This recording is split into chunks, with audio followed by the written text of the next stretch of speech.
ओम अज्ञान तिमिरान्धस्य ज्ञानाञ्जनच्छलाकया चक्षुरुन्मिलितं येन तस्मै श्रीगुरवे नमः। श्रीचैतन्यमनोभीष्टं स्थापितं येन भूतले स्वयं रूपः कदा मह्यं ददाति स्वपदान्तिकम्।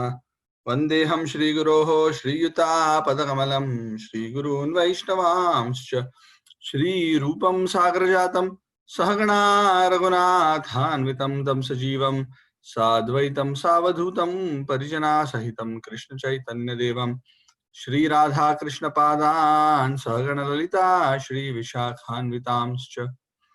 हे कृष्ण करुणा सिंधु दीनबंधु जगत्पते गोपेश गोपिकाकान्त राधाकान्त नमोस्तुते। तप्त कांचन गौरांगी राधे वृंदावनेश्वरी वृषभानुसुते देवी प्रणमामि हरिप्रिये। वंशकल्पतरुभ्यश्च कृपा सिन्धुभ्य एव च पतितानां पावनेभ्यो वैष्णवेभ्यो नमो नमः। जय श्री कृष्ण चैतन्य प्रभु नित्यानंद श्री अद्वैत गदाधर श्रीवासादि गौर भक्त वृंद।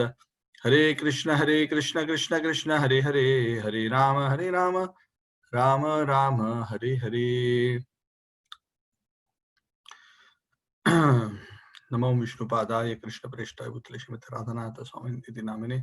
नमः ओम विष्णुपादाय कृष्णप्रेष्ठाय भूतले श्रीमते भक्तिवेदांत स्वामिने इति नामिने। नमस्ते सरस्वती देवे गौरवाणी प्रचारिणे निर्विशेषण्यवादी पाश्चात्य मुखं करोति वाचालं पंगुं लंघयते गिरिं यत्कृपातमहं वन्दे श्रीगुरुं दीनतारिणं परमानन्दमाधवं श्रीचैतन्य ईश्वरम्। ओम तत्सत्। हरे Krishna. So again, warm welcome to all of you. So after a few weeks, we are resuming our discussion of Bhagavad Gita, our sequential study. Last few weekends, either we have been celebrating festivals or for some reason I have not been able to do the class. So finally we are back on the chapter. As you are all aware, we have started with chapter 1 and we covered around the first, if I'm not wrong, around 13 shlokas as far as I recollect. And we will continue our journey from there onwards. So what has happened in the first 13 shlokas is that the scene is that of the battlefield of Kurukshetra. It's the same scene as what you can see behind me in my backdrop. And in that scene, both the armies, the Kauravas and the Pandavas, 7 Akshauhini of the Pandavas and 11 Akshauhinis of the Kauravas are lined up in a military formation in front of each other. Bhishma leading the Kauravas and Drupadas and Dhrishtadyumna, who has very expertly arranged the Pandava army. So, Duryodhan, for whom this entire mass carnage is about to happen, he very enthusedly goes to Dronacharya, who is both his martial teacher as well as one of the great generals. Of course, currently Bhishma is the main general on the Kaurava side. He is leading the army. Duryodhan goes and starts glorifying his apparently immeasurable strength, or so he thinks, and tries to say that yes, Pandavas have such beautiful warriors, such powerful warriors, but on our side is very extraordinary. You know, there is Bhishma, there is Drona, there is Karna, and so many others. Our strength is immeasurable. What can the Pandavas do? Actually, he's just trying to hide his own fear. Because deep down he knows Dharmakshetre Kurukshetra. He knows that this is the land of Dharma. And both Dhritarashtra is also worried how the influence of the land of Dharma will have, because wherever it is the land of Dharma, see, whatever modes are prominent in a particular place, activities of that mode automatically flourish. And contrary modes are automatically curtailed. So if you go to a spiritual place, it is very easy to be spiritually conscious. If you go to a place which is prominent with the mode of ignorance, obviously goodness is not going to flourish there. Ignorance is what will automatically flourish, correct? Very unlikely if we go to the temple, very beautiful auspicious temple with agarbatti and other things, we will feel like, drinking liquor. And very unlikely when we are in a liquor bar which is dark and with loud music, we will feel like, sitting down and doing some japa there. Yeah. Of course, both activities are possible, but the modes there do not support it. So obviously it becomes much more difficult.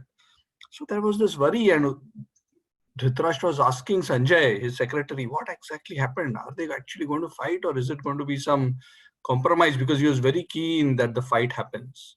So foolish. In spite of Krishna warning, in spite of all the elders warning, Dhritarashtra was blinded, spiritually blinded. Even though all logic seemed to indicate that the whole Kuru dynasty is going to be destroyed, still hope against hope against hope. He was still thinking, no. Somehow Duryodhan will win and he will become the king. So he was so attached. Anyway, so Duryodhan goes to Dronacharya, he speaks, glorifies. Bhishma observes what is happening, and knowing that Duryodhan is feeling a bit dejected deep down, even though he's putting up a front of bravery, to pep him up, to excite him, Bhishma starts blowing the conch. Bhishma is the eldest amongst the Kurus. Actually, that whole dynasty is Kurus. Even the Pandavas are in one sense Kauravas because they're in the same dynasty. But they're identified separately as Pandavas because the Kurus kept them apart. Kuru is one of the ancestors of this line. One very great king. Kurukshetra. Anyway, so Bhishma at that point, he blows his conch shell to excite Duryodhan and to give him confidence. And as soon as the eldest Bhishma does that, because the blowing of the conch is also like an indication of the beginning of battle. As soon as that happened, the drums, the bugles, the trumpets, the horns, the soldiers on both sides started playing their respective instruments to announce the beginning of battle. A tumultuous sound was created on the battlefield. And it is at this juncture that the Lord enters into the scene. This is the first verse which hints towards the Lord. Very beautiful verse. This is verse number 14. Tataha shvetair hayair yukte mahati syandane stitau madhavaha pandavaschaiva divyau shankhau pradhadmatuhu. Very beautiful. On the other side meaning on the side of the Pandavas, both Lord Krishna and Arjun, stationed on a great chariot drawn by white horses, sounded their transcendental conch shells. The Shankha of Krishna and Arjuna are described as Divya, spiritual. They are not just material conch shells. And the blowing of these conch shells, the spiritual conch shells, is actually announcing, in one sense, foreboding the victory for the Pandavas. Of course, the sound of conch shell is anyway auspicious. In our culture, it is considered very auspicious. The blowing of conch shell, again, this is not mentioned directly in the verse, but since we are on this point, when you blow a conch shell, the specific sound vibration that it creates, the great souls say it actually purifies the environment all around. In fact, it actually repels and dissipates negative energies.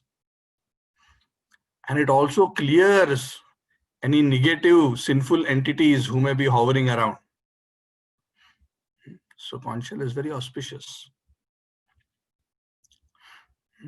Along with that, of course, Krishna and Arjun personally being present, Nara Narayana itself is such a great sign of victory. Jayastu Pandu Putranam Yesham Pakshe Janardana. Actually, the outcome of the battle was already decided, because on whose side Krishna, the Supreme Lord, is, obviously victory is going to be on that side, because Krishna in this verse is referred to as Madhava. Madhava Pandavaschaiva. Who's Madhav?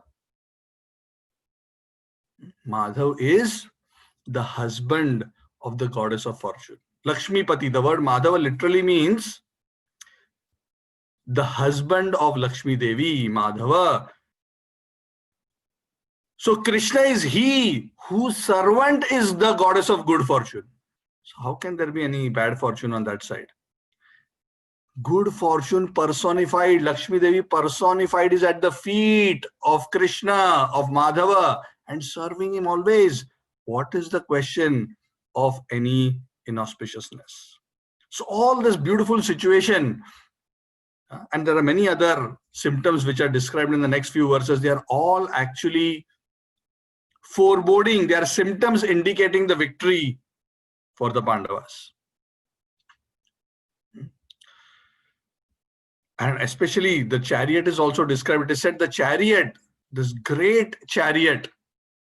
Why it is called a great chariot? Because this was not an ordinary chariot that Arjuna was sitting on. He was given this chariot by Agnidev, and it had very special capabilities to fly and move in all directions. Probably not fly, but anyway, it was given by Agni, and it is said that it was able to conquer all directions, wherever it was able to go. So it is said the conch shell that Krishna blew, the name of that conch shell is Panchajanya, and Arjuna's conch shell was Devadatta. Now these conch shells have their own stories behind. In fact, Panchajanya was a demon, and Krishna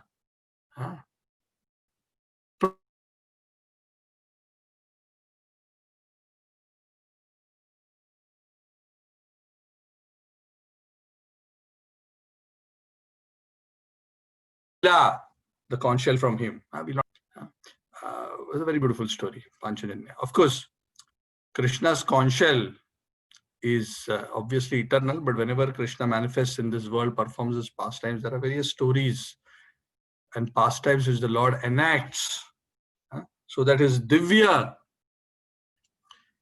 Anga, Upanga, they are again brought in contact with him and render service to him.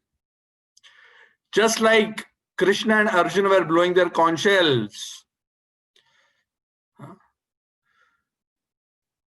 Bhima was blowing his conch shell. Bhima's conch shell is known as Poundra. Then, not just there, but the other Pandavas also started blowing their conch shells. Anantavijayam Raja Kunti Putro Yudhishthiraha Nakulaha Sahadevascha Sughosha Manipushpakau. Nakula blew the Sughosha, Sahadev blew the Manipushpaka, and Yudhishthir blew his conch, Anantavijaya. Kashyascha Parameshwasaha Shikandi cha Maharatah Drishtadyumno Viratascha Satyakischa Aparajitah Drupodo Draupadeyascha Sarvashah Prithivipate Saubhadrascha Mahabahu Shankhan Dadmuhu Prathak Prathak. So the next couple of verses are essentially describing how the various warriors, and interestingly, while various warriors like Drishtadyumna,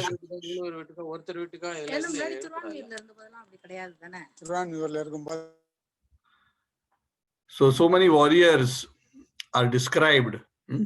Their names are mentioned. Shikhandi is mentioned, Drishtadyumna is mentioned, and so many other warriors are mentioned. Interestingly,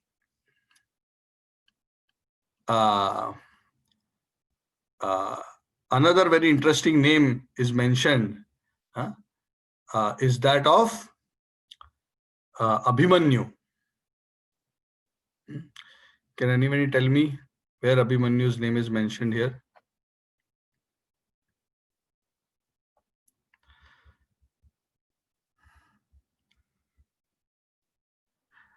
So Abhimanyu is the son of Subhadra.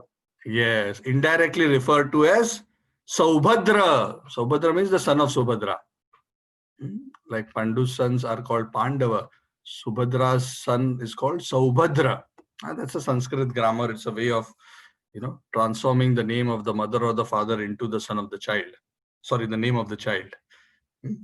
Saubhadrascha Mahabahu Shankhan Dadmu Pratak Pratak. Saubhadra, Arjun was the youngest warrior. So all across all these great warriors, whether it is Drupad, Drishtadyumna, Satyaki, Shikhandi, very interesting. Shikhandi, as you all know, was destined to be the cause of the death of Bhishma. Yes. Bhishma? Yes, Bhishma, correct. Yeah. So that's again a very beautiful, interesting story. The story of very long ago, more than 100 years ago, actually much more than that, much before this war, of how Bhishma underwent a kind of misadventure when he tried to, forcefully capture Amba, Ambika and Ambalika.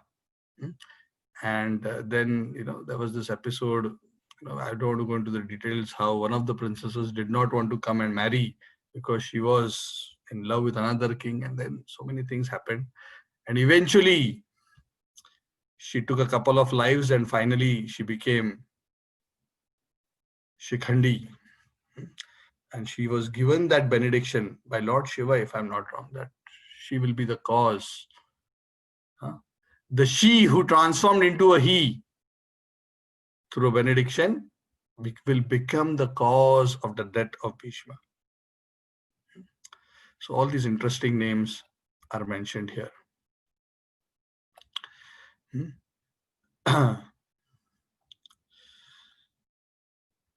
So this beautiful tumultuous sound, not only were there, all these other instruments, but all these conches blowing were so loud. It is said, even though Bhishma originally blew the conch to excite Duryodhan, the sound, the combined tumultuous sound of the conches of the Pandavas and their associates was even more tumultuous. And that sound was shattering the heart of the Kauravas. It was reverberating in all directions. So they were also getting the hint that this war is going to be a very difficult one to win. So then the next scene comes, the beautiful scene. This is when Arjuna starts speaking to Krishna. So what happens? I'll read the verse. This is verse 20.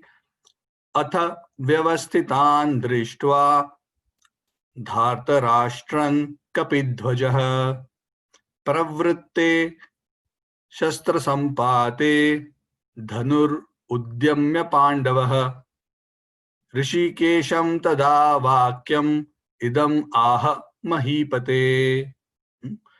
Very beautiful description. It is said, when Krishna and Arjuna were seated on the chariot, not just was the chariot special, but the flag on the chariot was also special. Actually, Arjuna is described as Kapi Dhwaja. Kapi in Sanskrit means monkey. He has a monkey dhwaja. Dhwaja means flag. So Arjuna's chariot is also known as Kapi Dhwaja. What kind of a monkey? Why Arjuna has a monkey on his flag? Because this monkey is not an ordinary monkey. This monkey is actually the most powerful of all monkeys, the most famous of all monkeys, Shri Hanumanji. So that was another very distinctive quality. Not only was Arjuna special by himself, Not only was his chariot special, not only was his chariot driver special, even the flag on his chariot was special because Hanuman was personally seated on the flag on the chariot of Arjuna. Why he was seated? Because Hanuman always wants to serve Lord Ram. And Lord Ram was on the chariot in the form of Sri Krishna. So Hanuman always wants to serve Ram. And also, there is another pastime where Hanumanji had given this blessing to Bhimasena. It happened, this was long back when the Pandavas were in the forest. This episode happened very close to Badrik Ashram. Yeah, Badrinath. Very close to Badrinath. On the mountains there, Bhima was going around in a particular a plantain area.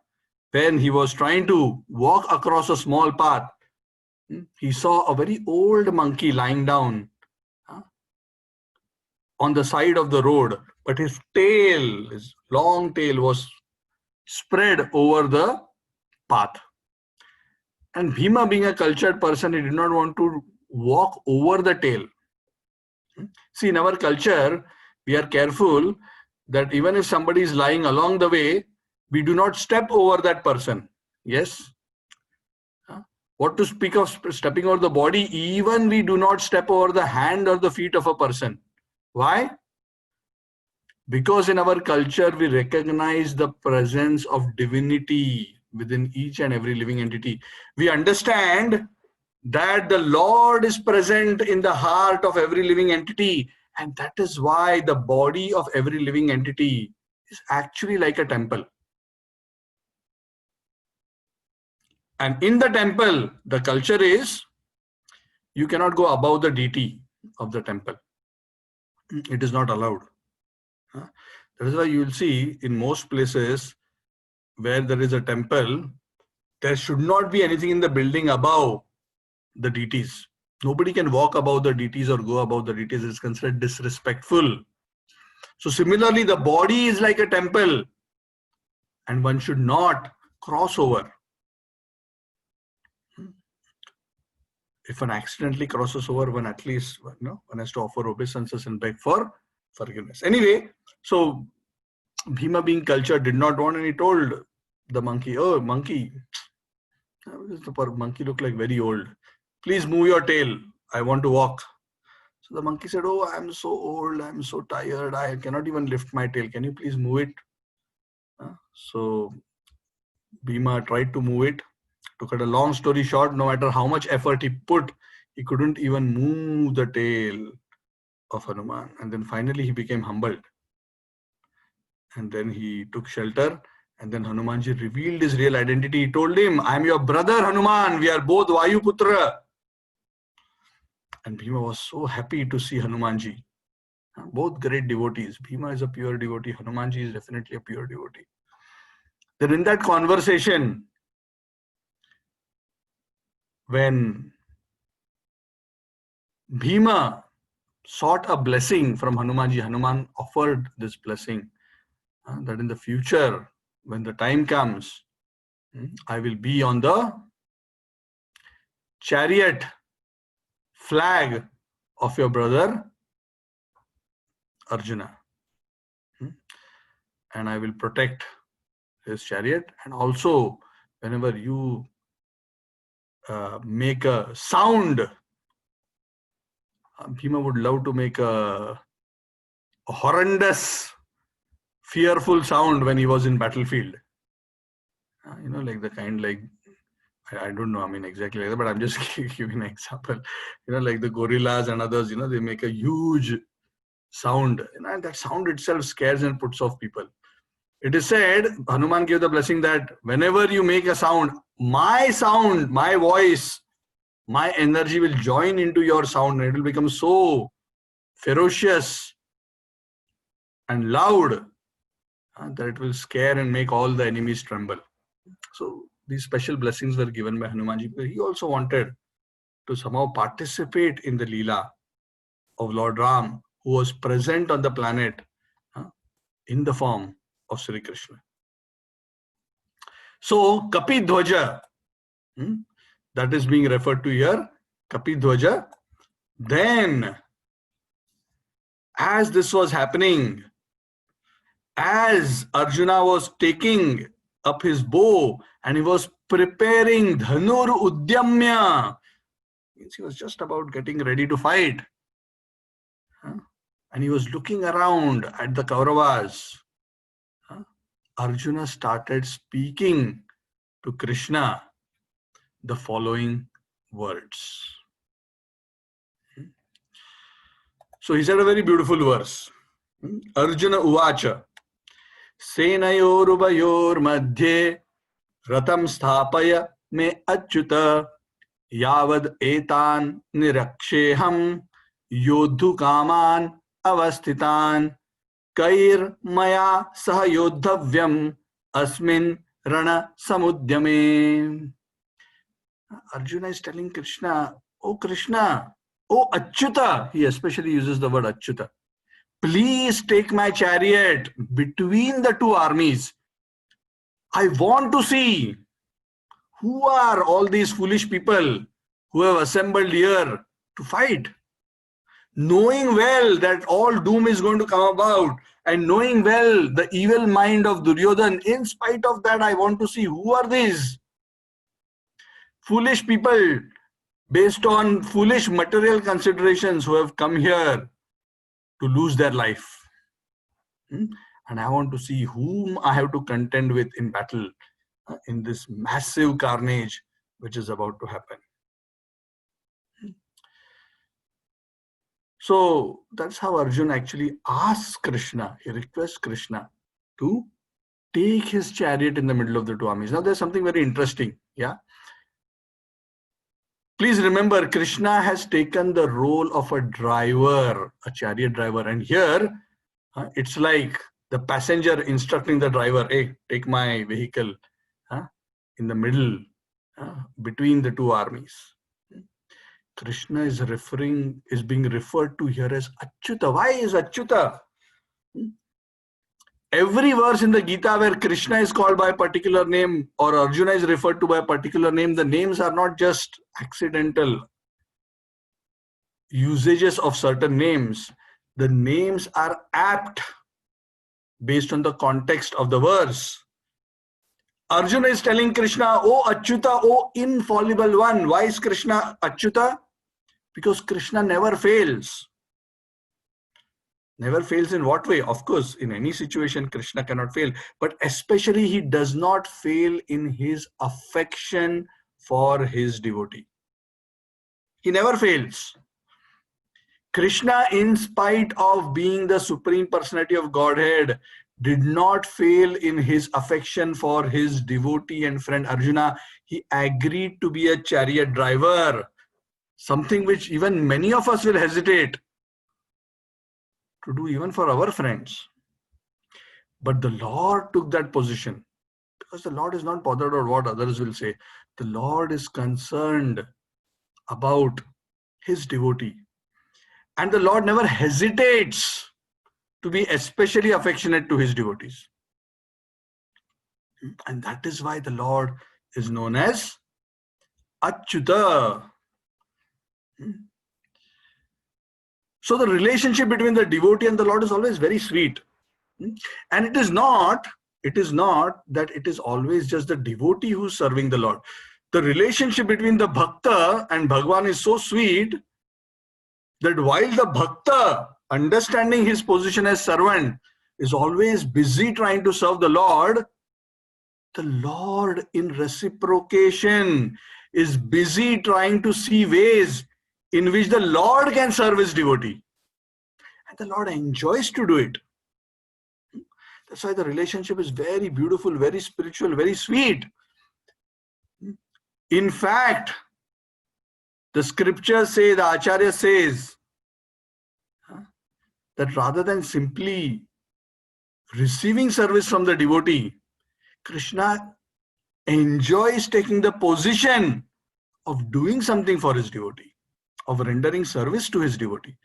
There are many, many such beautiful pastimes where when the devotee needed help, the Lord will bring a basket of vegetables, and the Lord will grind the flour, and grind the wheat to make flour, flour, sorry, not flour. And in so many ways,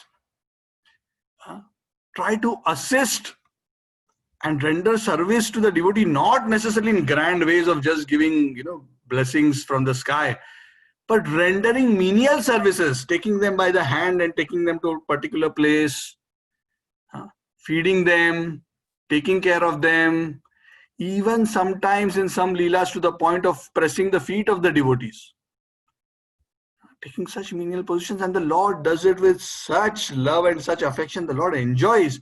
In fact, the scripture says that the Lord enjoys giving to his devotees a higher position than himself. That's why Prabhupada would often say that everybody is trying to be God. So many people want to be like God or want to be God, but they don't understand God becomes the servant of his devotees. Of course, the devotee never wants the Lord to be his servant. That mentality will be very offensive.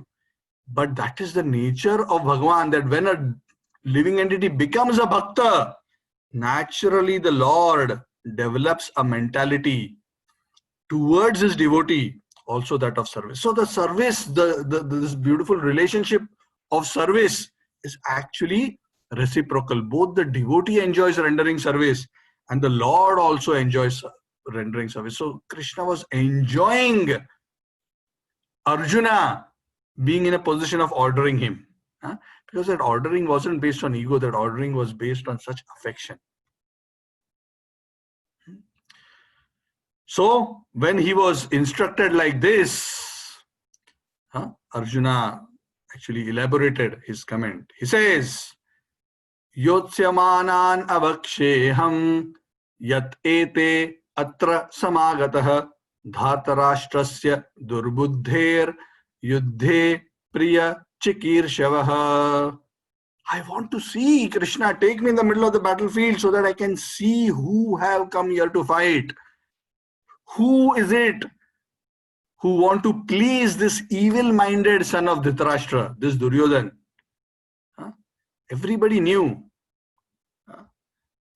these two are the cause of all this problem. Duryodhan and his papa, Dhritarashtra. Why? Because Duryodhan could have been controlled. He wasn't the king directly, but the king was protecting his son because of his blind affection. Then, having done this, Sanjay starts narrating. Evam mukto Rishikesho Gudakeshena Bharata Senayor Ubhayor Madhye Sthapayitva Rathottamam. When Lord Krishna was instructed like this, Rishikesha. Rishikesha is the Lord because Krishna is known as the Lord because Krishna is the Lord of all the senses. Even the Lord of all the senses is being instructed by his devotee, he still obeys out of love. And what kind of devotee is this? He's not an ordinary devotee, he's Gudakesha. Arjuna is specifically referred to as Gudakesha in this shloka. Why? Gudakesha literally means he who has conquered over Gudak. Gudak refers to either sleep or ignorance. So who is that devotee whose words the Lord listens to? It is he who has gone beyond avidya. He who has transcended material considerations, no longer infected by material lust, anger, greed, envy, illusion, who has gone beyond that ignorance. And when a devotee goes beyond ignorance, when he transcends the lower modes and comes to a higher state of consciousness, it can also be seen within the personality of the devotee that the devotee also starts conquering sleep.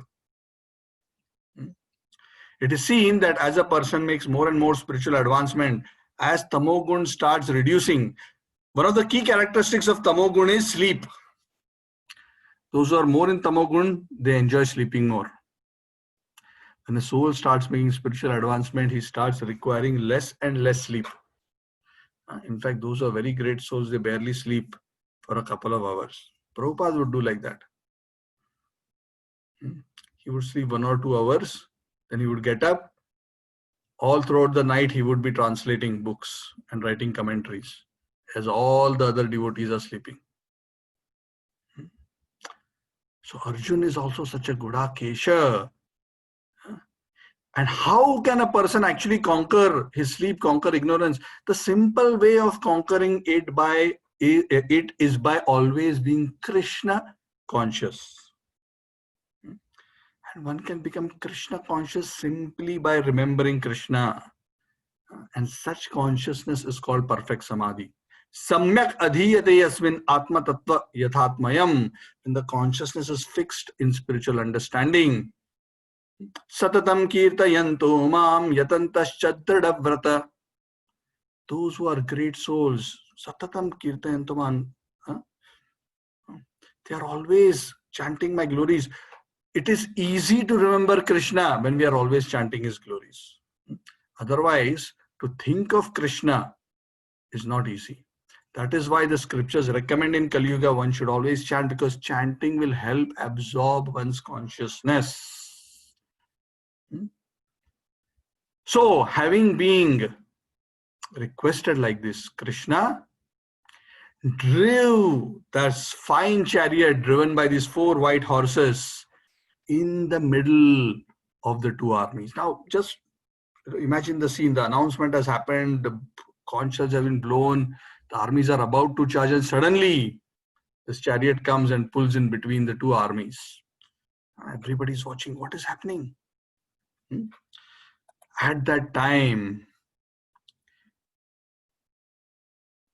Krishna takes the chariot in the middle, and in front, he takes it in front of the Kauravas. Of course, the chariot is in the middle, but in front of the Kauravas, in front of Bhishma, Drona, and all these other great warriors, and right in front of them, Krishna turns to Arjuna and smilingly he tells Arjuna, "Oh Partha, oh Arjun, look at all these Kurus who have assembled here." And he points to Bhishma, Drona, and all the other relatives and friends who have assembled there. And Krishna is gently smiling. Why Krishna is gently smiling? Because Krishna knows what is about to happen. Bhishma Drona Pramukhatah Sarvesham cha Mahikshitam Uvacha Partha Pashyaitan Samavetan Kurun iti. Samavetan Kurun iti. Look, Pashyaitan, look at them. Samavetan Kurun iti. All these Kurus who have assembled here. Krishna knew why Arjuna wanted to see, but at the same time, he knew after seeing also what is going to happen. So this was a very interesting hint that was given.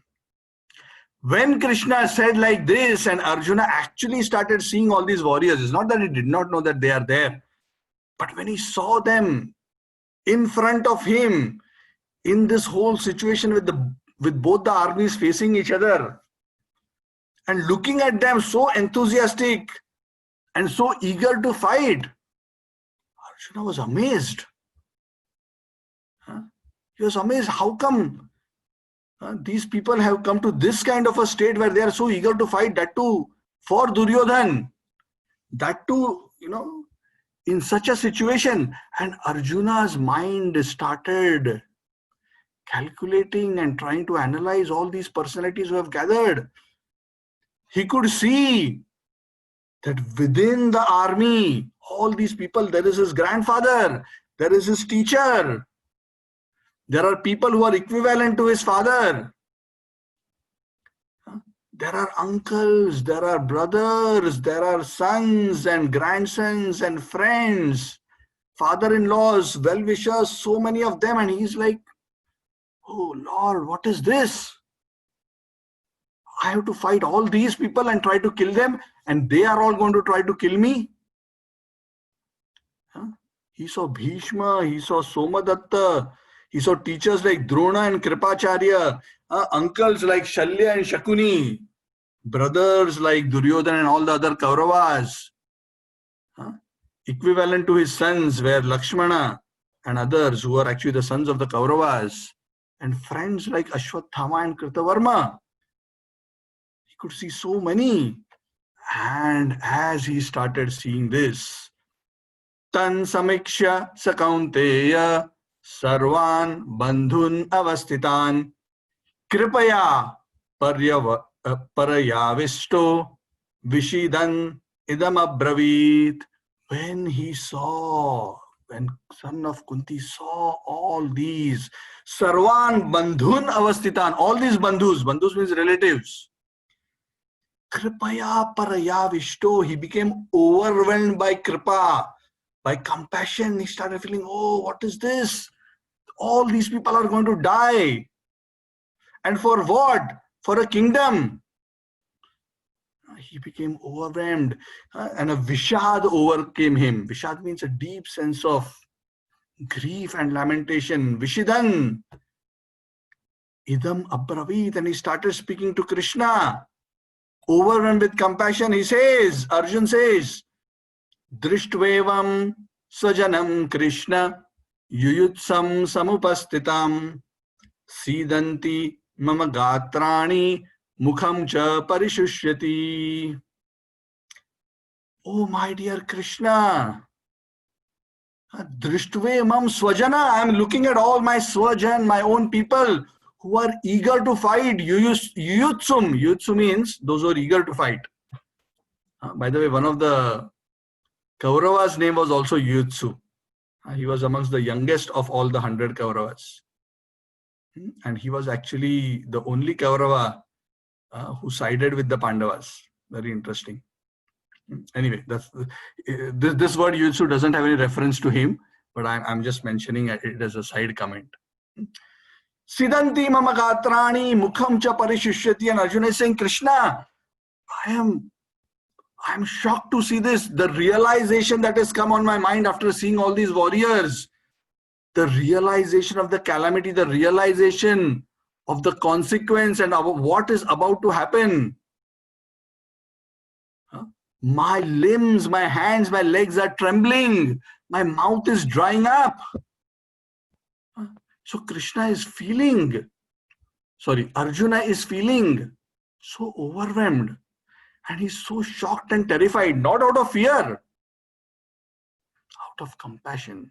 Arjuna was a brave warrior. He was feeling sad, seeing the imminent death of all these people. And he was seeing that all of them are going to die. Arjuna was a very kind-hearted devotee. A devotee by nature is actually kind-hearted. One of the wonderful definitions of a Vaishnava is a Paradukha Dukhi. That's a very wonderful definition. That a Vaishnava, a devotee of the Lord, feels compassion to see the suffering of others. That is why, motivated by the compassion, the devotee preaches the message of the Lord, because that is the greatest compassion. The greatest compassion is not just to give somebody a meal, to give somebody some money or a job or help. All that is fine, that is okay, and that is good. But the greatest help that a person can give to another person is to help them transcend material existence and achieve the lotus feet of the Lord. That is the greatest help. Bhurida Jana, the Chaitanya Charitamrita says, the greatest welfare work. Arjuna was such a soft-hearted devotee. He was feeling compassion. And it is natural for devotees to feel such compassion. In fact, the scriptures say that when a living entity starts becoming a devotee and he starts progressing as a devotee, slowly all the good qualities, the sadgunas, are automatically manifested in the personality of a devotee. The Bhagavatam says, Yasyasti bhaktir bhagvati akinchan सर्वैर्गुणैस्तत्र समासते surah हरावभक्तस्य कुतो महद्गुण मनोरथेनासति dhavato bahihi. That one who becomes a devotee of the Lord automatically shows all the good qualities which are present in the devatas.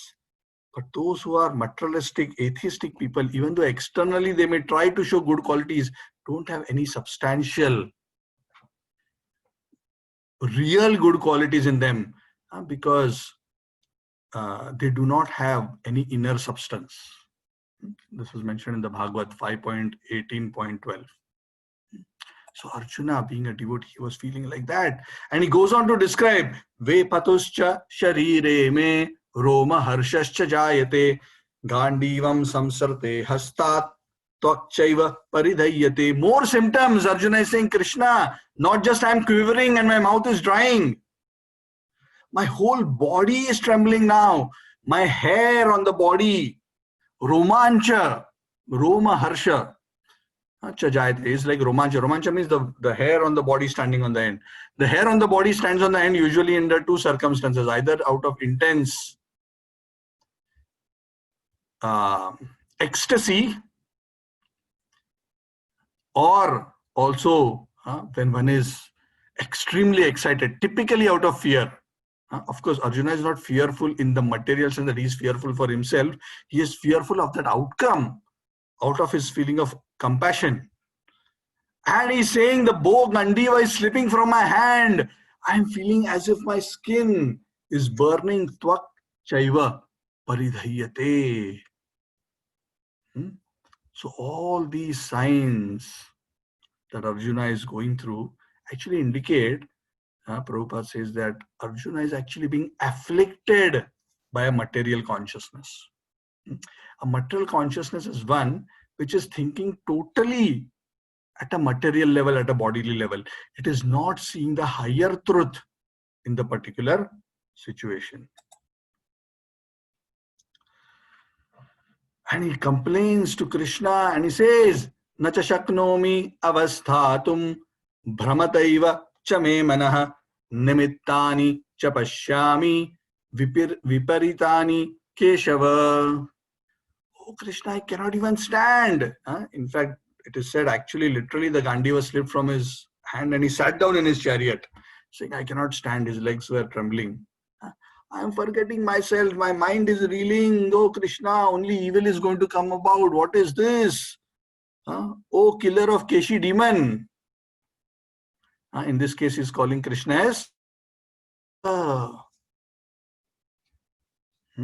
Why Keshava? He is telling Krishna, Krishna, you were killing, demons, but here now I have to kill my family members. This is a very different situation. But actually he's forgetting that Krishna killed his own Mama Kamsa when the time came. Krishna also never let his family relationships come in the middle when it came to proper execution of religious duties.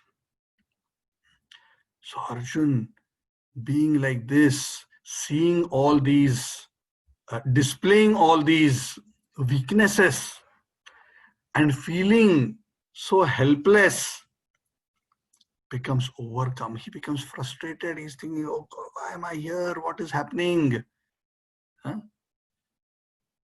So Arjuna has come to the conclusion, I want to win, yes, but even if I win, it is not going to be a good situation.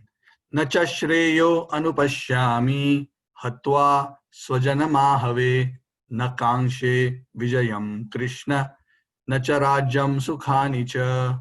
Krishna, I cannot even see. Even if I win in this battle by killing my own kinsmen, how can any good come out of it? I don't even want such a kingdom, Krishna. What is the use of such a kingdom?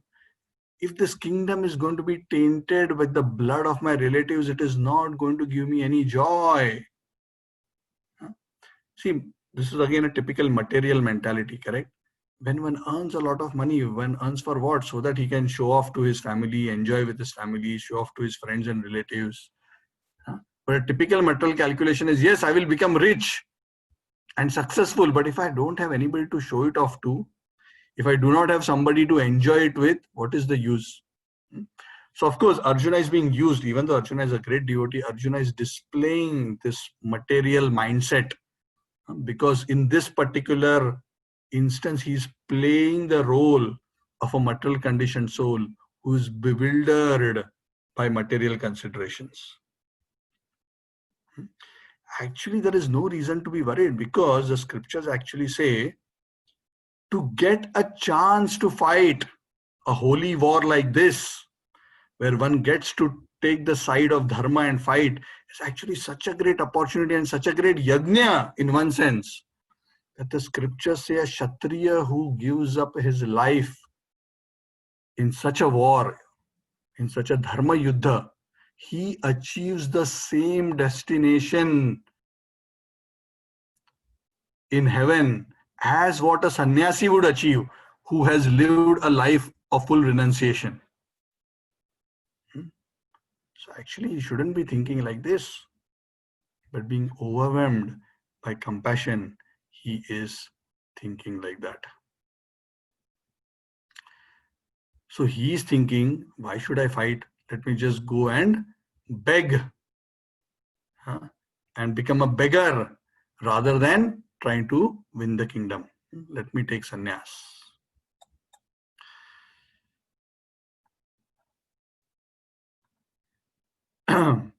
Kim no rajyena govinda kim bhogair jivitena va yesham arthe kangshitam no rajyam bhoga sukhani cha ta ime avasthita yuddhe pranams tyaktva dhanani cha acharyah pitara putras tathaiva cha pitamahah matulah shashura pautra shala sambandinastatha etan nahantum ichhami घ्नतोपि Madhusudan अपि त्रैलोक्य राज्यस्य हेतो किं नु महि कृते निहत्य भारत राष्ट्रान्नः का प्रीति स्यात् Janardan. So here he's expressing his heart to Krishna. Oh Krishna, what is the use of this kingdom? What can I enjoy? All these people along with whom I want to enjoy, they will only be dead. See the amazing thing of the consciousness difference between Duryodhana. Duryodhana wants to kill the Pandavas and enjoy their kingdom. And Arjuna is thinking, if I kill the Kauravas, how will I feel? How will I enjoy without all these relatives? See the difference in consciousness. And he's saying, what to speak of this kingdom, Krishna? I am not willing to kill them even for Trilokyasya, a kingdom of all the three worlds. I don't want. I can clearly see that I will be more miserable. I will not be able to enjoy. Oh Krishna, I'm not willing to fight this battle. I see it futile.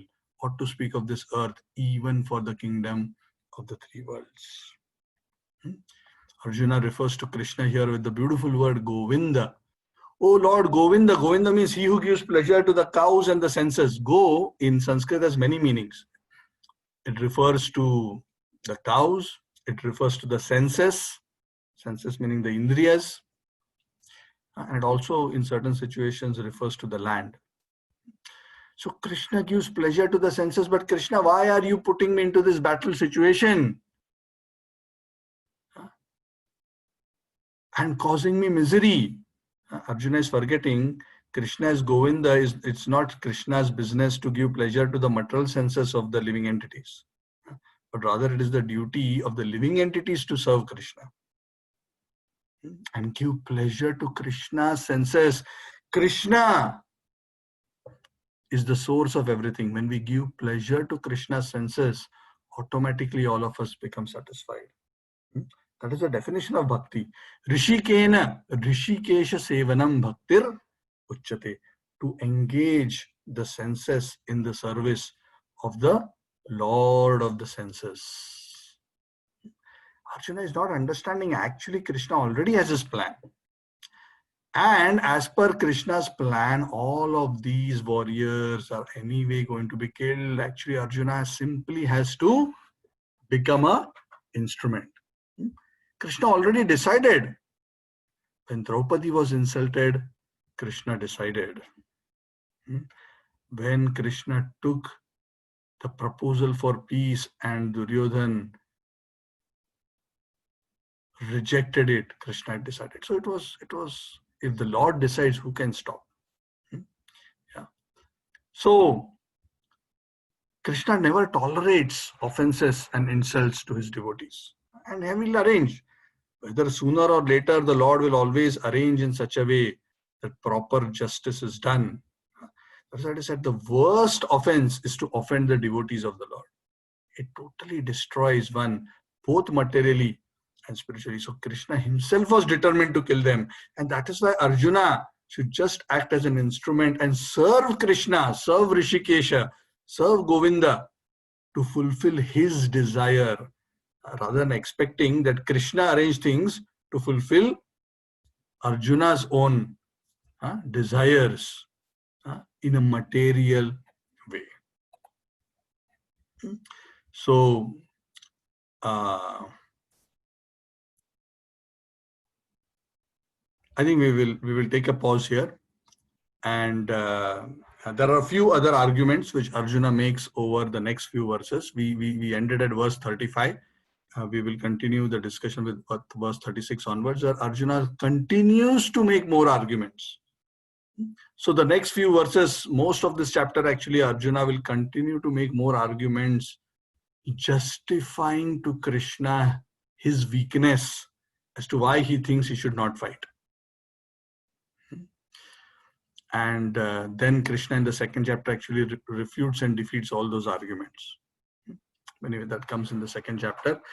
So because Arjuna is now looking at the whole situation from a very bodily perspective, see, the depth of our understanding depends on from what level we are actually seeing.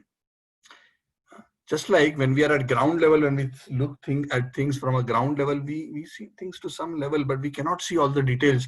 The higher we start going, from a higher vantage point, we can see everything more and more clearly on the ground.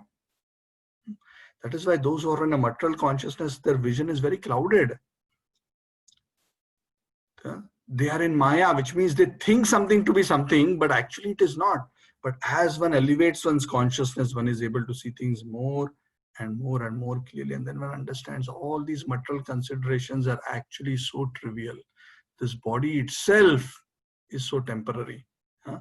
That the highest consideration should be the considerations of dharma and not just considerations of body and bodily comfort.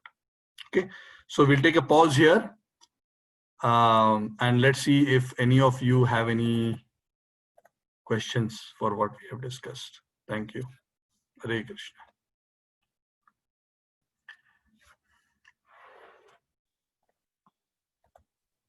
Hare Krishna, Prabhu. Yes, Prabhu. Sudhir Sundar Prabhu. Yes.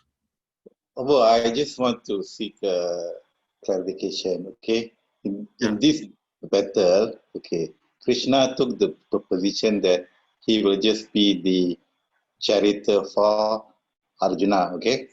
Yeah. So basically, when then before this war started, okay, or the battle, started, Krishna also was one of the person who kind of blew the conch shell his name. Yes. So how do you jive that? Because Krishna took the position that he won't take part in the war, but those days before any of the battle starts, they will kind of blow the conch shell and so on. So I was just, Krishna's promise was that he will not lift a weapon. oh, okay. He did not say that I will have nothing to do with the war.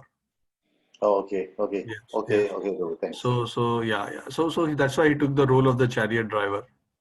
Yeah. So he's not directly lifting a weapon. So that's what he told Duryodhana and Arjun, right? On one side is my army, and one side will be me without any weapons, and I will not fight. Which means he himself will not fight, but he did not say that I'll have nothing to do with the battle. Yeah. Okay, Prabhu, thanks. Welcome. Anything else?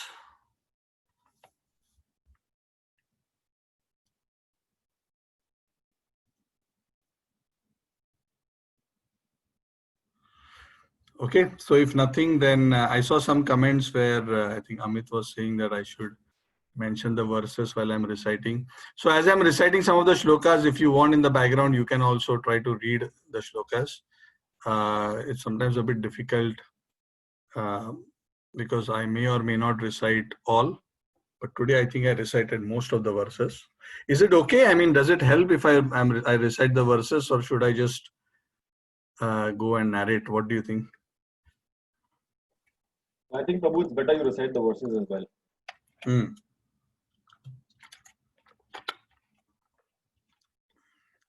Anybody who has a different opinion?